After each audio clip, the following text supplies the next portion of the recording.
Well, this morning, the occupiers at Zuccotti Park were paid a surprise visit by the New York City Fire Department and the NYPD, which conducted a safety inspection of the encampment. Now, as part of that inspection, they went from tent to tent, confiscated all generators, propane and gas tanks, and anything else deemed a fire hazard, effectively pulling the plug on the power of Occupy Wall Street, all with the reported cooperation of the protesters. Now, the surprise move came as New York City braces for a freak snowstorm over the weekend. So is the city attempting to freeze the protesters out?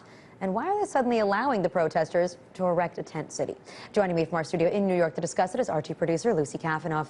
Lucy, thanks for joining us tonight. And so, from what the report said, the protesters were peaceful, they let this happen, but how did it actually all go down? I can't imagine that they were necessarily happy about it. Yeah, I mean, the way Mayor Bloomberg described it is as if the protesters, personally came to his home handing over their much-needed possessions. No, at approximately 8:30 in the morning, some reports say it was 20 to 30 fire department and police department officers showed up at Zuccotti Park. The fire chief used a bullhorn to essentially ask the protesters to bring forward any generators and sort of items that would be deemed a fire hazard.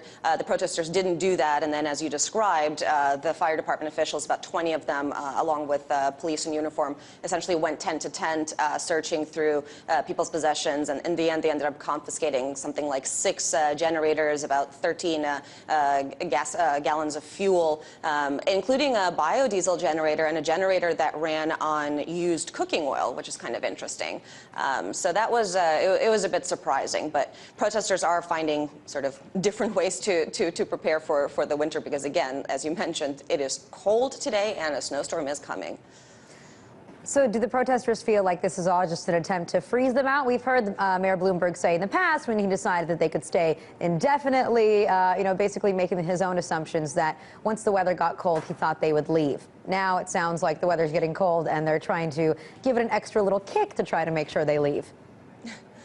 Well, look, I mean, of course, no one's questioning the idea of keeping the Zuccotti Park occupation safe from fire hazards is a lovely, wonderful initiative, especially in light of the fact that it's gotten bigger. There are tents erected throughout the park, but conveniently, it does also remove a major source of power and heat for the protesters. So, yeah, I mean, most of the people I've talked to think that this is absolutely a backhanded tactic to sort of freeze them out of the park and dampen their motivation to stay there. But they're finding ways to fight back. For example, they had a donation of several solar panels that they're going to be using for power.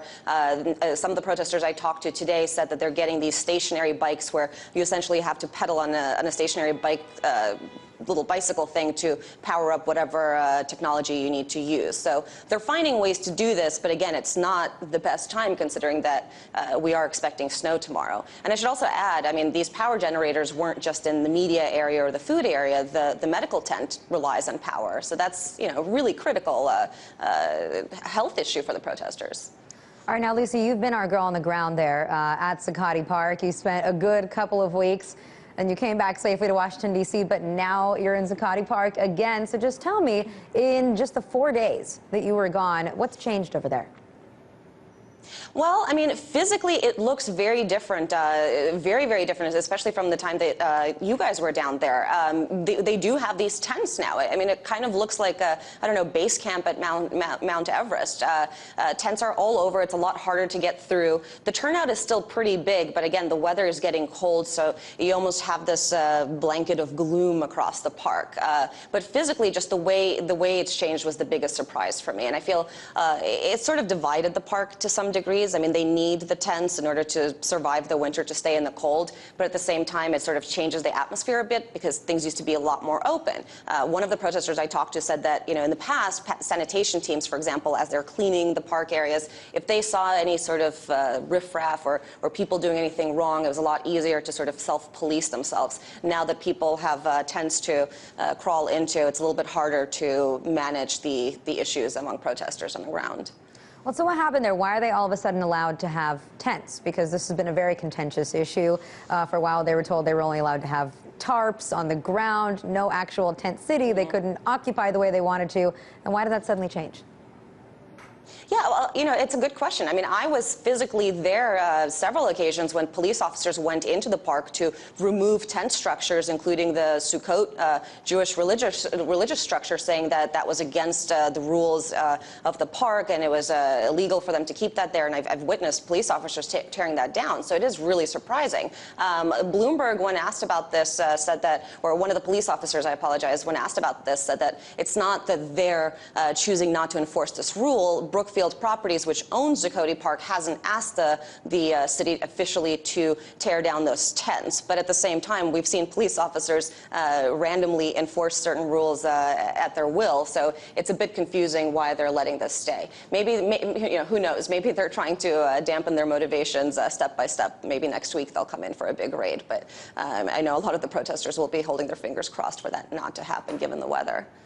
Well, in terms of what's going on around the country, I'm just wondering if that's a motivating factor or if it brings the spirits down for the occupiers at Zuccotti Park. We've seen a lot of arrests this week, from Atlanta to especially Oakland, where we also saw Scott Olson be injured by that tear gas canister. What have the reactions there been like?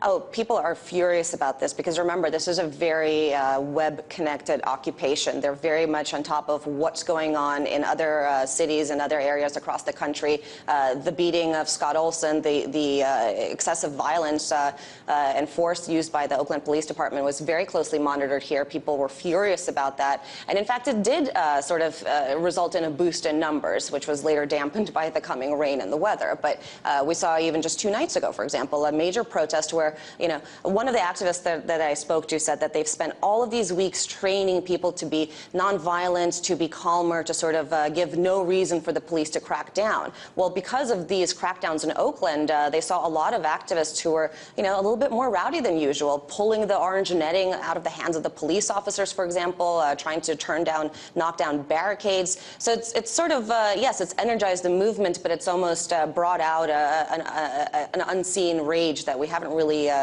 felt from the protesters before, and that's a dangerous tactic. If I were a police officer, I think these heavy-handed tactics could inspire resentment, anger, and lead to more clashes. All right, Lisa, I want to thank you so much for filling us in tonight, and hopefully everybody survives the snow out there, and if you're going to be there this weekend too, stay warm. Thanks. Thank you.